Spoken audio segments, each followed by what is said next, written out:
Okay, so these drills are all going to be about trying to maintain that throwing profile and ingrain it to them.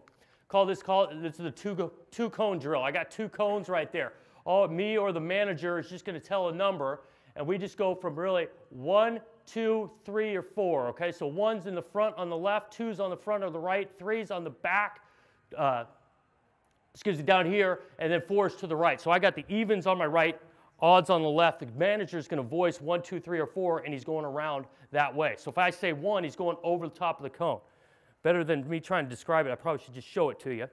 And here you go. So that's a 1 right there. All he said, he's come back to balance in the beginning. That's a 4, and he's going back around 3 or 4 times and making an accurate throw.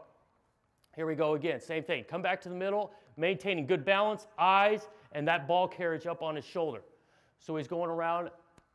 That would have been 1, 3, and that's a 4 as he go through. So the manager or myself, you could be coaching them and you tell them one of these numbers, get back to the balance in the middle, and throwing. Okay? Other way to expand on that is called the 4-cone drill. It's really the same drill is going on, same techniques going on up to the top. So he's just working back behind those cones, coming again back to balance in the middle. So we're just continually training that. I make a move in the pocket, I come back to balance. I make a move in that pocket, I come back to balance. And you can see as these guys go through, that's what we're really searching for. Nice and quick, maintaining their eyes up the whole time, throwing accurate balls into the net. So again, just so we're all on the same page as I go to describe this right here. From the get-go, coach would have said 4 right here. He's back behind the right side. That's a 2, goes over the top. That's a 1 over the top that way, and then a 3 would have been back to his left. So you just call out those numbers and they're triggering around the cone.